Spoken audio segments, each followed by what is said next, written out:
اچھا، رابعہ نے پوچھا ہے کہ جو اگر جانور ان کا بیمار ہو گیا ہے تو کیا ہم اس کی قربانی نہ کریں، اور دوسرا جانور لانے کی استطاعت بھی نہیں ہے تو اب حکم شرع کیا ہوگا؟ دیکھیں، یہ اس میں یہ عیب کے حکم میں آتا ہے، اس میں غنی اور فقیر کا فرق ہوتا ہے۔ صاحب نصاب جس پہ قربانی کرنا واجب تھا، وہ اگر جانور لے آیا اور اس جانور میں عیب پیدا ہو گیا تو اب اس پر لازم ہے کہ وہ دوسرا جانور خرید کے قربان کرے، اس عیبی جانور کی قربانی ادا نہیں ہوگی۔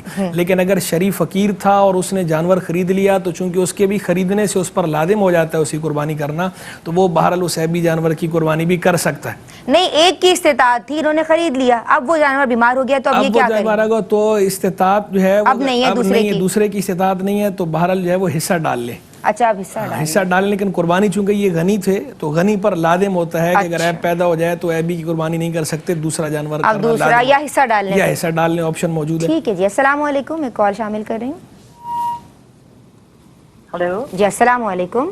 وعلیکم السلام۔ میری بہن کیا پوچھنا چاہتی؟ الحمدللہ، کیا پوچھنا چاہتی ہیں میری بہن؟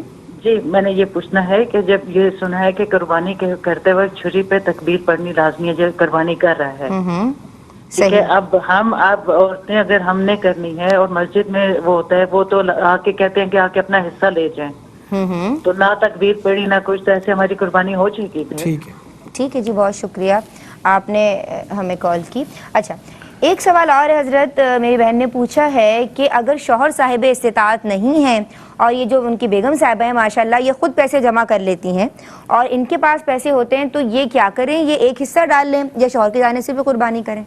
دیکھیں، اس میں پہلے یہ دیکھا جائے گا کہ ان دونوں میں سے صاحب نصاب کون ہے۔ اگر شوہر صاحب نصاب نہیں ہے تو شوہر پہ قربانی لازم ہی نہیں تھی، اور یہ صاحب نصاب ہیں، ان کے پاس پیسے اتنا جمع ہیں، اضافی پیسے ہیں، ان پہ قربانی لازم ہے، تو یہ اپنی ہی قربانی ادا کریں گی، اور اگر زیادہ پیسے ہیں تو اپنی طرف سے بھی کر لیں اور شوہر کی جہاز سے شوہر کی طرف سے بھی کر لیں، یا شوہر کو وہ پیسے دے دیں کہ شوہر جو ہے وہ خرید کے وہ اپنی طرف سے کر دیں۔ اگر جو ہے وہ یہ صاحب نصاب ہیں تو، اور اگر بالفرض جو ہے وہ اور اتنے پیسے اگر انہوں نے جمع کیے ہوئے ہیں تو صاحب نصاب ہیں ہی صحیح، قربانی کے ایام میں اتنے پیسے موجود ہیں حاجت اصلیہ سے زائد، تو بہرحال قربانی ان پر لازم ہوگی، قربانی لازم۔ اور اگر جو ہے وہ شوہر صاحب نصاب تھے، یہ نہیں تھی، وہ پیسے شوہر کے ہیں، شوہر نے ان کے پاس رکھوائے ہوئے ہیں، تو اس صورت میں جو ہے وہ قربانی شوہر پر لازم ہوگی، ان پر لازم نہیں ہے، لیکن یہ ان پر یہ ضرور لازم ہے کہ شوہر جب ان سے پیسے مانگے تو اس وقت یہ شوہر کے حوالے کر دیں حوالے۔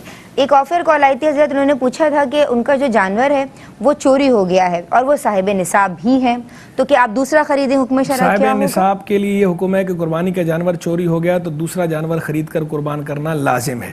شریف فقیر کے لیے یہ ہوتا ہے کہ اگر اس نے قربانی کا جانور خریدا اور وہ چوری ہو گیا اور واپس نہیں ملا تو اس پہ قربانی اس سے ساقط ہو جاتی ہے، لیکن غنی سے ساقط نہیں ہوتی، اس کے لیے دوسرا لانا ضروری ہے۔ اچھا، میری بہن نے ابھی کال کی، پوچھا کہ قربانی کے لیے ان یہ کہتی ہیں کہ چھری پہ تکبیر پڑھنی لازم ہے، اب اگر کوئی مساجد میں جو میری بہنیں حصہ ڈلوا لیتی ہیں کسی طور، تو وہاں اگر تکبیر پڑھی گئی یا نہیں پڑھی گئی اس کے بارے میں ان کو شبہ ہے، تو کیا حکم شرع ہو؟ دیکھیں، پہلی بات تو یہ ہے کہ تکبیر جو پڑھنا ضروری ہے نا، وہ ذبح کرنے والے کا، ذابح کا، جو ذبح کر رہا ہے اس کا تکبیر پڑھنا ضروری ہے، جس کی قربانی ہے اس کا تکبیر پڑھنا یا وہاں موجود ہونا ضروری نہیں۔